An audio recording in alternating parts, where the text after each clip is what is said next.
Hoş geldinizler. Урматтуу көрүүчүлөр, саламатсыздарбы? Урматтуу досторум, саламатсыздарбы? Hoş geldinizler. Добрый день. Здрасте. Саламатсыздарбы?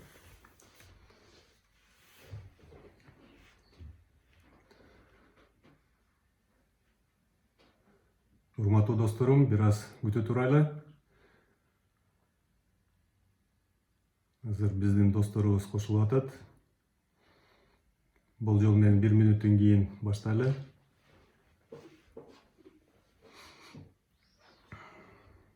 Саламатсыздарбы? Кутмангейч. Здравствуйте.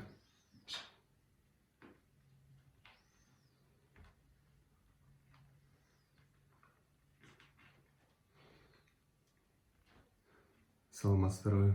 Саламатсызбы? Кош келиңиздер.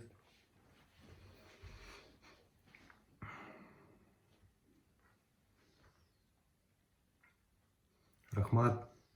Рахмат. Кош келиңиз.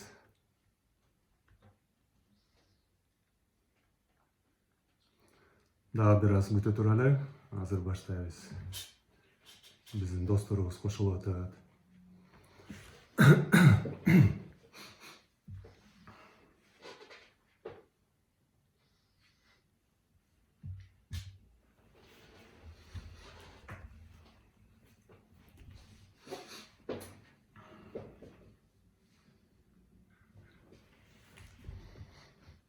Саламатсыздарбы?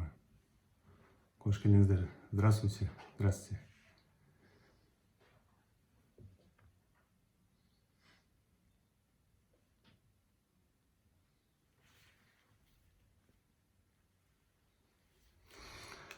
Анда, урматтуу досторум, уруксат этиңиздер, баштайлы. Кадырлуу мекендештерим, кымбаттуу досторум, дагы бир жолу саламатсыздарбы? Бүгүнкү түз эфиримдин максаты буга чейин сиздерге 2 жылдык министрликтин ишмердүүлүгү боюнча баяндамамды жасап берейин деп убадымды аткаруу. Ошондуктан сиздерге акыркы 2 жыл ичинде жасалган иштерим боюнча кесиптештерим менен чогуу аткарган кадамдар тууралуу, жетишилген натыйжалар боюнча жана мерчимделген иш-чаралар жана багыттар боюнча маалымат жалпылап бүгүнкү түз эфиримде айтууга аракет кылам. Алгач кызмат жолум боюнча кыскача маалымат айтып кетсем, 22 жылдан бери дипломатия менен алектенип, мамлекеттик кызматта иштеп келдим.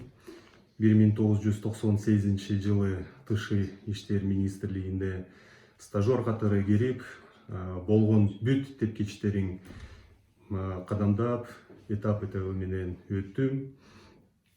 2010 жылдан баштап президенттин аппаратында, анан кийин жогорку кеңештин аппаратында тышкы саясат маселелери менен алектенген бөлүмдөрдө иштечүмүн.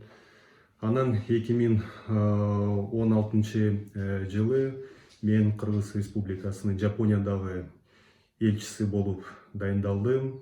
Ошол өлкөдө командабыз менен кылдаттык менен талакпай, үзгүлтүксүз иштегенбиз. Жыйынтыгында жакшы натыйжаларга биз чыга алдык. Эки өлкөнүн алакаларыбыз бекемделди, тереңдетилди.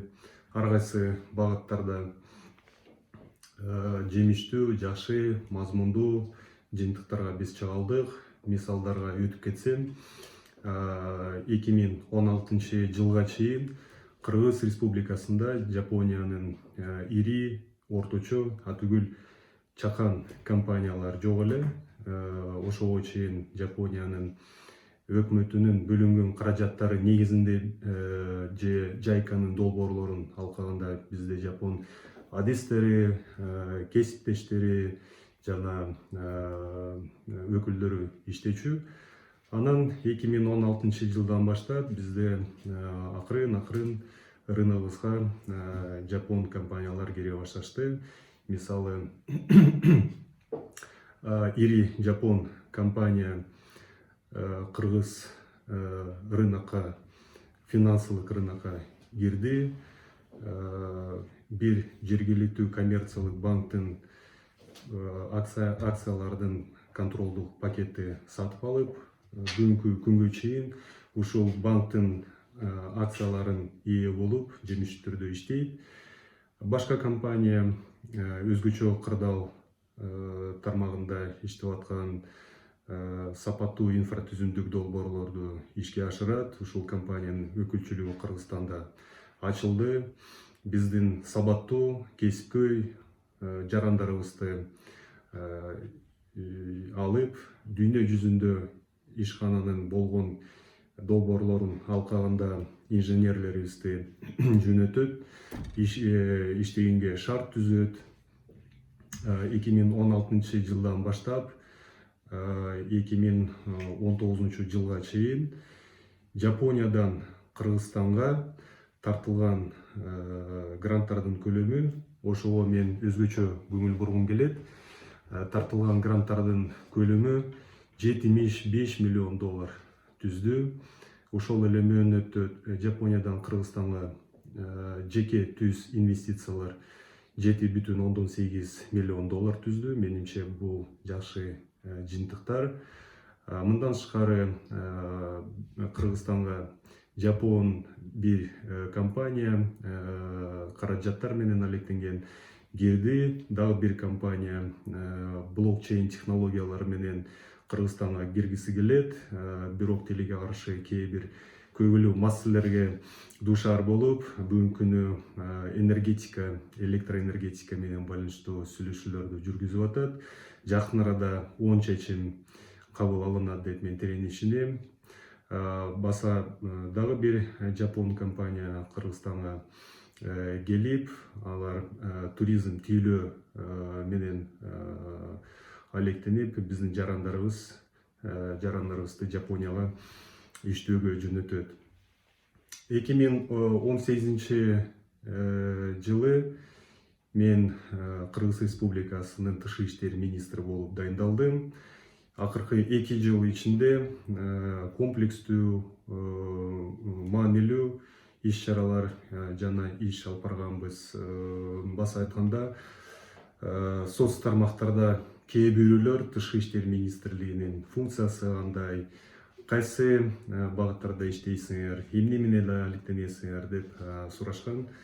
Жалпысынан өкмөттө ар бир тармактарда иштеп аткан ведомстволордун арасында тышкы иштер министрлигинин өзгөчө макамы, миссиясы бар десем болот. Министрликтин эң оболу миссиясы мамлекеттик кызыкчылыктарын эл аралык аренада коргоо жана тышкы саясатты алып баруу. Чет өлкөлөрдө жарандарыбыздын укуктарын коргоо. Андан сырткары тышкы иштер министрлигинин дагы бир нече орчундуу функциялары бар. Кайсы багыт болбосо, ар бир министрликтин, ведомстволордун тармагында эл аралык деңгээлде кызматташтык бар. Ушул байланыштарды мамлекеттик кызыкчылыктарыбызга таянып, мамилелерибизди туура алып барыш керек. Ошого алдын ала бүт жасай турган кадамдарды алдын ала макулдашып, этабы менен ишке ашырылат. Бүт процесстер тышкы иштер министрлиги көзөмөлдөп, жөнгө салат. Албетте бул жерде терең талдоо негизинде иштеш керек. Ушундай сыяктуу иш биздин тышкы иштер министрлигибиз акыркы 2 жыл ичинде алып барчу. Министрдин ордуна киришип жатып, дароо эле кайсы багыттарда кандай иштейбиз, кандай саясатты алып барыш керек деп өзүм мындай ойлонуп баштадым. Командабыз менен чогуу изилдөөлөрдү жүргүзүп, терең талдоо негизинде тең салмактуу чечимдерди кабыл алдык. Анан кийин аныкталган стратегия негизинде ар бир келечеги чоң, орчундуу, приоритеттүү багыттар боюнча өзүнчө топ же тышкы иштер министрлигинде департаменттер иш алып барчу. Тышкы саясатты алып барып атканда кадрдык маселелерге жана паракурлуктун потенциалдык мүмкүнчүлүктөрүн жоюуга өзгөчө көңүлүн бурушумун. Ушул багыттарда мазмундуу, конкреттүү жыйынтыктарга менимче биз чыга алдык. Бул мисалы тышкы иштер министрлигинин консулдук департаментте терең реформаларды биз жасадык. Толук кандуу электрондук визаны киргиздик. Бул e-виза деген.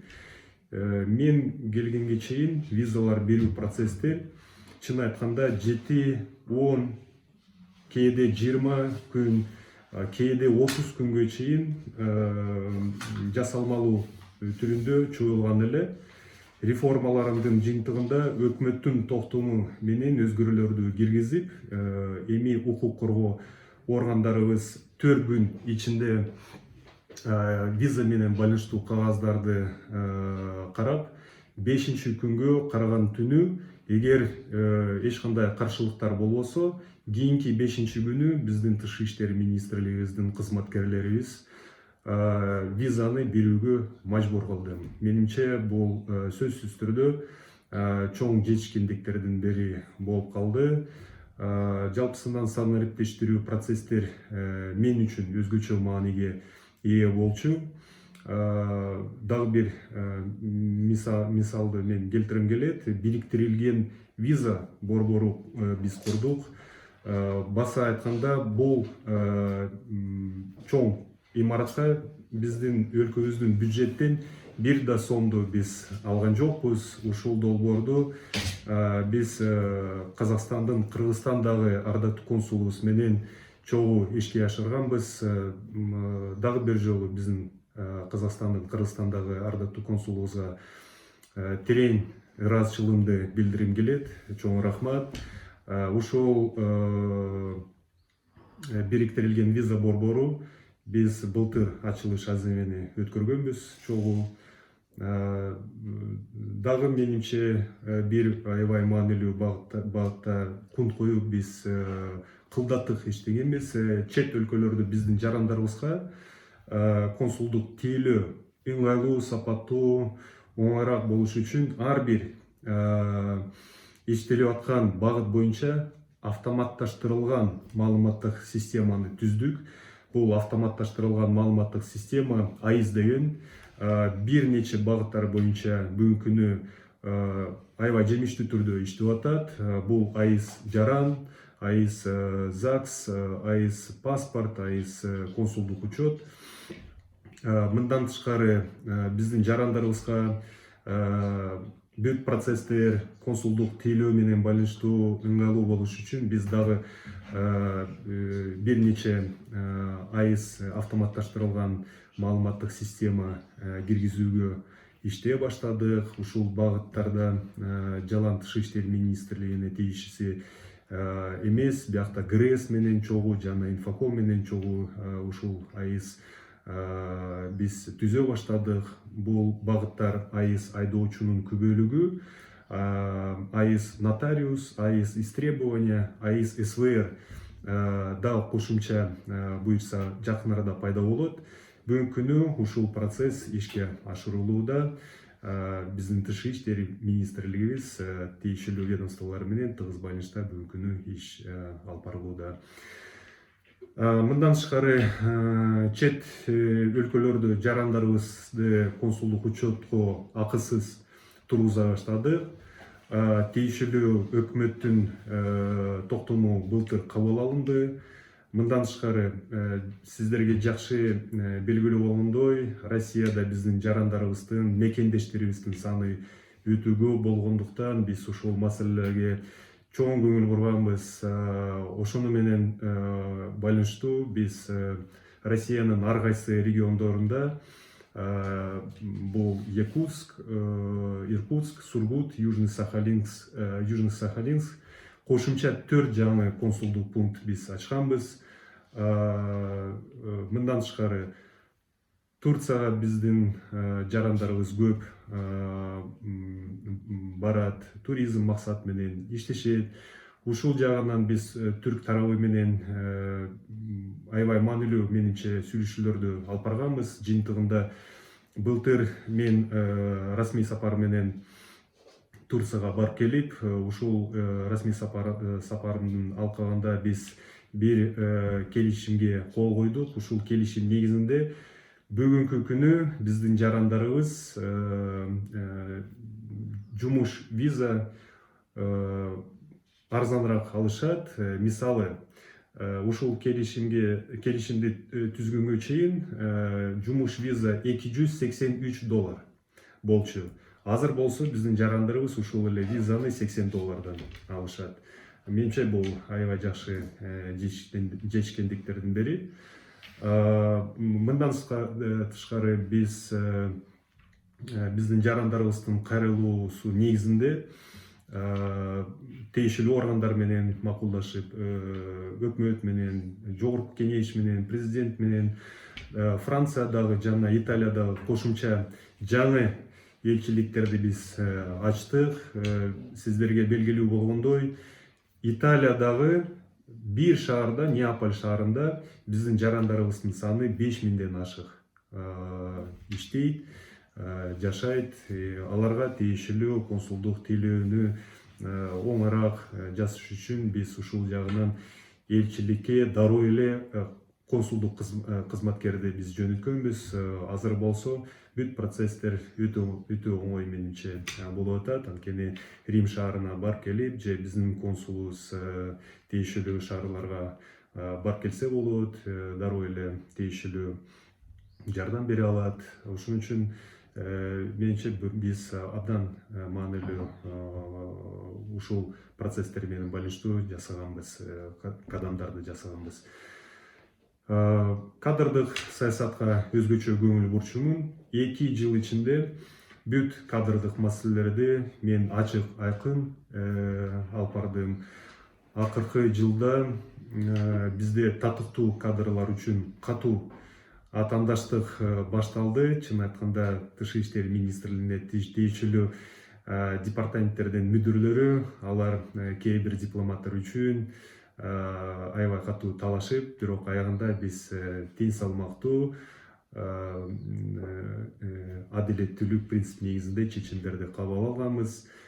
Бул сөзсүз түрдө жакшы менимче белги. Себеби Тышкы иштер министрлигинин жааматында тепкичтерде күчтүү кадр болсо, өзүнүн ак кызматын менен жогорку кызматтык тепкичтерге көтөрүлө аласың деген мындай түшүнүк пайда болду.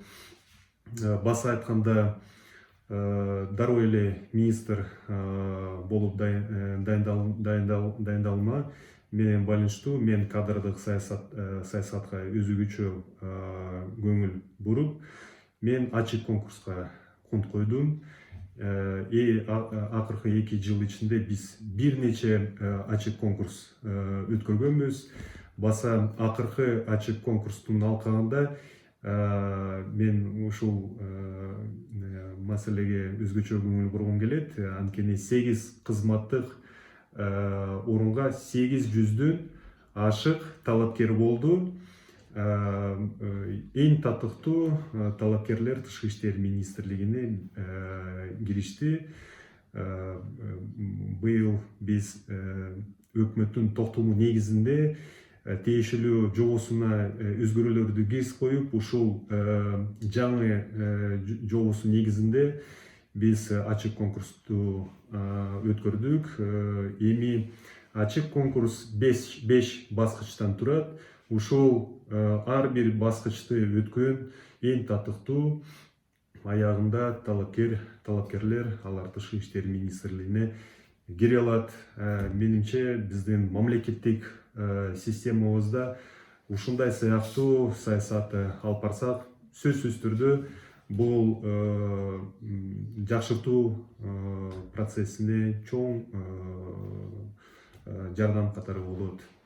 Башка жетишкендиктерге өтсөм, сөзсүз түрдө бул экономикалык дипломатия боюнча өзүнчө айтып кетсем болот.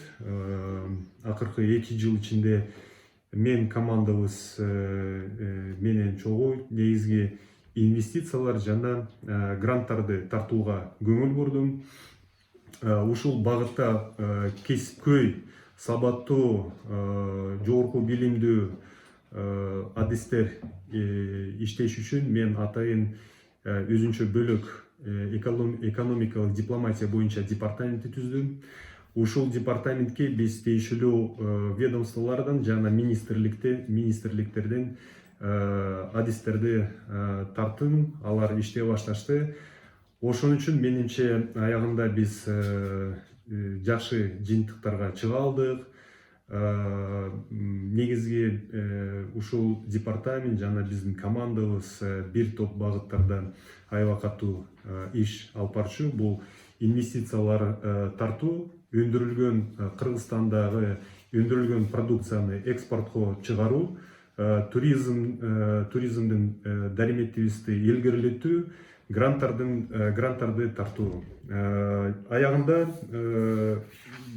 2019 жылы Кыргызстанга түз жеке инвестициялардын көлөмү 1 миллиард 70 миллион доллардын ашык түздү. Бул мамлекеттик статистика комитетинин маалыматы боюнча. Баса айтканда, бул биздин чет өлкөлөрдө иштеп аткан жарандарыбыздын которулган каражаттарынан бөлөк инвестициялар. Ошого мен өзгөчө көңүл бургум келет. Бул инвестициялар түздөн түз же Кыргызстанда иштеп аткан ишканалар, же компаниялар аркылуу, же жеке инвесторлор аркылуу келип түшкөн каражаттар. Мындан тышкары ар бир багыт боюнча биз ар бир өлкөгө өзүнчө анын дариметине жараша саясатты алып барганбыз. Тиешелүү экономикалык дипломатия биз алып барганбыз. Мисалы, Россия Федерациясы менен комплекс түрдө, сөз түрдө биз саясат алып барганбыз. Бирок экономикалык дипломатия бул өзгөчө эң приоритеттердин бири, багыттардын бири болгон. Былтыр Россия Федерациясынын президенти урматтуу Владимир Владимирович Путиндин Кыргыз Республикасына мамлекеттик сапарынын алкагында 6 миллиард доллардан ашык инвестиция менен байланыштуу келишимдер жактырылган. Бүгүнкү күнү кээ бир ушул контракттар ишке ашырылууда. Негизги ачыгын айтышым керек. Негизги биякта тиешелүү компетенттүү, тиешелүү тармактарда иштеп аткан ведомстволордон көп нерселер көз каранды. Кандай саясат алып барат, кандай кылдаттык көңүл бурат, кандай иштешет, ошондон көп нерселер көз каранды. Тиешелүү ушул тармакта жеке компаниялар кандай иштеп атат, кандай мамилени түзүшөт, сөз түрдө ушул бүт баары комплекс түрдө аягында контракттардын ишке ашырылуу процессине таасир берет. Кытай Эл Республикасы менен биз экономикалык дипломатия жагынан өзгөчө иштегенбиз. Былтыр бизге ушул өлкөнүн төрагасы урматтуу Си Цзиньпин мамлекеттик сапар менен келип кеткен. Анын мамлекеттик сапарынын алкагында биз бир топ келишимдерге кол койгонбуз.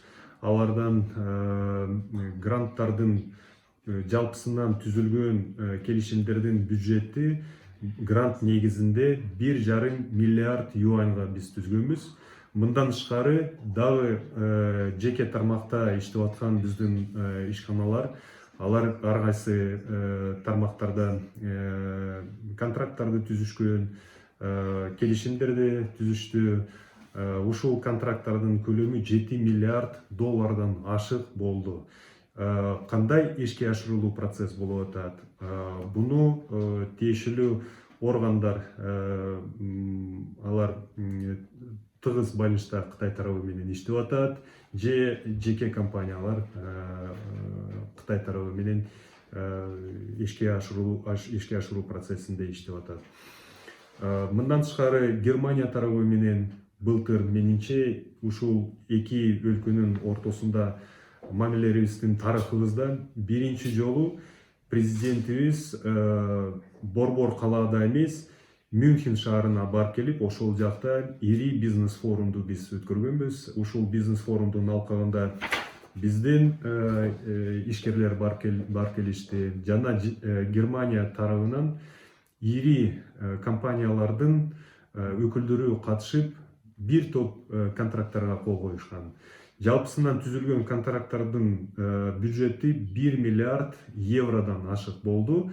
Баса айтканда, кээ бир ушул контракттар бүгүнкү күнү ишке ашырууда бир ири корпорация, Шмидт корпорация бизге келип, бүгүнкү күнү солнечный панелдерди өндүрүп атат. Ушул өндүрүлгөн продукцияны батыш өлкөлөргө экспорткоо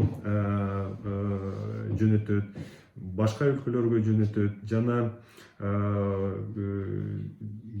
башка багыттарда, мисалы технопаркты алар түзгүсү келет. Кайрадан тиле каршы энергетика менен байланыштуу кээ бир маселелерге дуушар болуп атат. Жакын арада тийиштүү компетенттүү органдар менен жакшы чечимдерди таба алат деп мен терең ишенем. Айыл чарба тармагында немец тарабы бизге киргиси келет. Алар бүгүнкү күнү сүйлөшүүлөрдү жүргүзүп атат. Буюрса жакын арада ушул да долбоорлор ишке ашырылат деп мен терең ишенем. Индия тарабы менен баса айтканда, былтыр биз тарыхый чечимдерди кабыл алдык. Стратегиялык өнөктөштүк мамилелерибизди биз түзгөнбүз. Тийиштүү меморандумга тараптар кол коюшту. Индиянын премьер-министри урматтуу Нарендра Моди Кыргызстанга келип, бир топ келишимдерге биз кол койгонбуз. Алардан баса менимче бир маанилүү келишим болду. Бул келишим эки тараптуу долбоорлорго бериле турган каражаттар менен байланыштуу. Эгер ишкерлер Индиянын тарабынан же бизден чыкса, ушул долбоорлорго каражаттарды алып койсо болот. Бирок ушул каражаттар боюнча болжол менен 200 миллион доллар боюнча сөз болуп атат. Ушул маселенин үстүнөн бүгүнкү күнү каржы министрлигибиз иштеп атат. Жакын арада тийиштүү жакшы жыйынтыктарга чыга алат деп мен терең ишенем. Абдан менимче маанилүү жана үзүрлүү жыйынтыктарга биз Венгр тарабы менен, Мажарстан менен биз чыга алдык. Ушул өлкөгө быйыл биздин президентибиз расмий сапар менен барып келди. Бул өтө менимче маанилүү тарыхый расмий сапарлардын бири болду. Эмне үчүн? Себеби бир топ келишимдерге тараптар кол коюшту. Алардан 50 миллион долларга жаңы Кыргыз-Венгр фонду ачабыз деп келишим түздүк. Бул фонд ишкерлерибизге льготный насыялар берүүгө түзүлөт. Бир кадам эле калды. Бүгүнкү күнү тараптар фонддун жобосу боюнча сүйлөшүүлөрдү жүргүзүп атат. Жакын арада эгер бүт сүйлөшүүлөр бүтүрсө, биз жаңы фонду ачабыз. Ушул фондго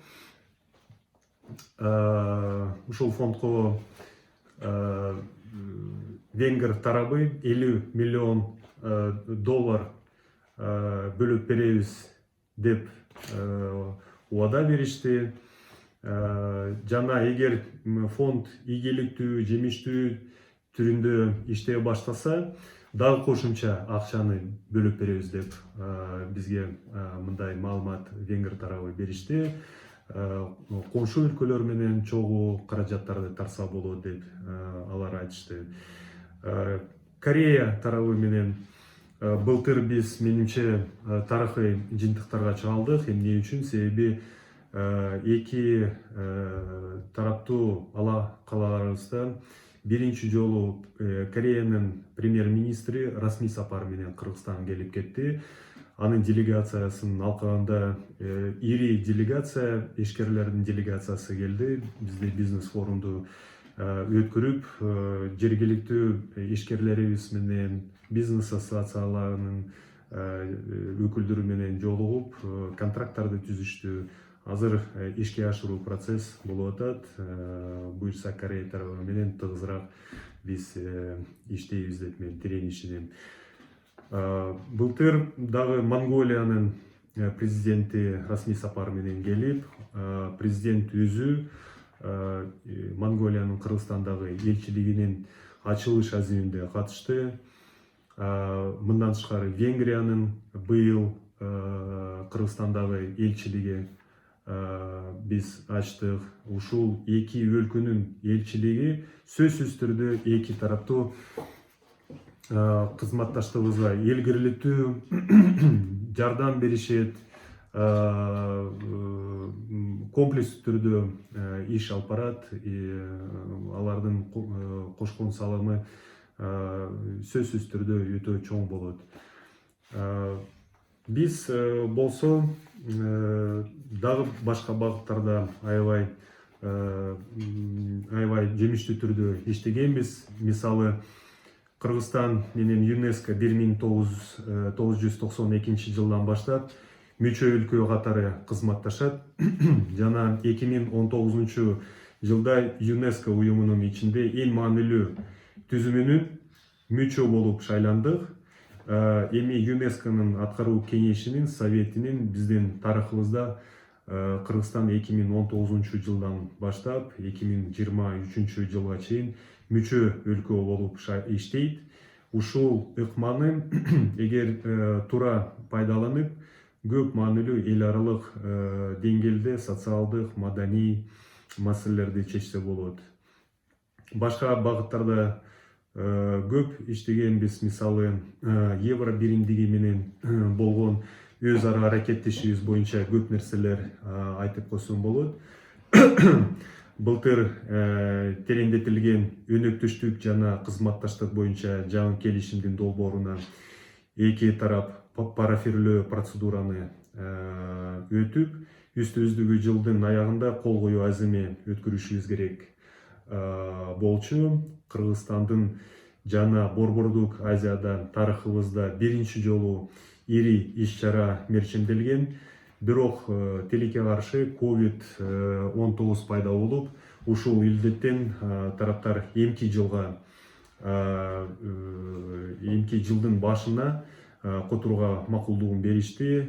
Эми 2021 жылдын биринчи жарымында евро биримдигинин жана Борбордук Азиянын өлкөлөрүнүн ортосунда биринчи экономикалык форум пландаштырылууда. Бул эки региондун ортосунда мындай тарыхыбызда биринчи жолу боло турган иш-чара. Сөзсүз түрдө бул экономика жагынан чоң түрткү берет. Биздин регионубузга, биздин өлкөбүзгө ири инвестициялар келе баштайт. Биякта дарыметибизди комплекс түрдө инвесторлорго көрсөтсө болот. Ушул жагынан тиешелүү органдар жана тышкы иштер министрлигибиз баш болуп иш алып барган. Буюрса ушундай эле иш улантылууда. Жакшы жыйынтыктарга чыга алабыз деп мен терең ишенем. Ошону менен бирге Борбордук Азиянын өлкөлөрүнүн ортосунда төралыктын функциясын алып барып атып, 3-чү консультативдик саммит Кыргызстанда өткөрүүнү пландаштырылган. Тилекке каршы илдет пайда болгондуктан эмки жылга ушул иш-чара которулган. Буюрса эмки жылы татыктуу 3-чү консультативдик саммитти биз өткөрө алабыз деп мен дагы терең ишенем. Дагы көп маанилүү маалыматтар бар. Мисалы араб дүйнөсү менен түзүлгөн комплекстүү алакалар боюнча, анан чыгыш түштүк өлкөлөр менен болгон байланыш, көп тараптуу уюмдары менен болгон кызматташтык. Биздин 3 уюмда бул Шанхай кызматташтык уюму, ОДКБ Түрк кеңешинде биздин төралык милдетти аткаруубуз боюнча жана башка багыттар боюнча кенен маалымат бар. Мындан тышкары Кыргыз Республикасына жана биздин башка өлкөлөргө ар кайсы деңгээлде ар кандай макамы, максаты менен делегациялар барып келишти, келип кетишти. Алардын маанилүүлүгү, мазмундуулугу боюнча өзүнчө көп бөлөк маалымат бар. Сапарлардын макамы, түрлөрү бар. Мисалы мамлекеттик сапар, расмий сапар, иш сапар бар. Ар бирдин протоколдук уюштуруу, мазмун, күн тартиби жагынан өзгөчөлүктөрү бар.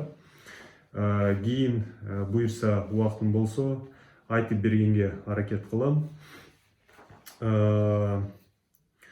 Кымбаттуу досторум, сиздерге чоң рахмат, ыраазычылыгымды билдирим келет. Акыркы 1 ай ичинде сиздер менен тыгыз байланышта болуп, кээ бирөөлөр менен жолугуп, акылдашып, көп кызыктуу сунуштар жана демелгелерди уктум. Жыйынтыгында коомдук кыймыл түзүү боюнча чечимине келдим. Тиешелүү билдирүү жакын арада болот.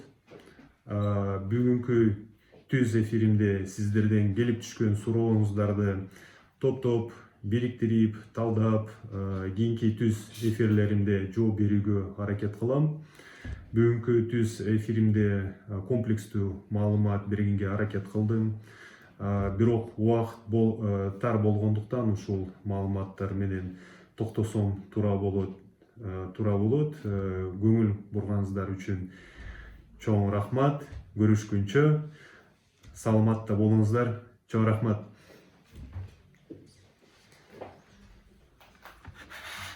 Рахмат. Саламатта болуңуздар. Чоң рахмат. Чоң рахмат.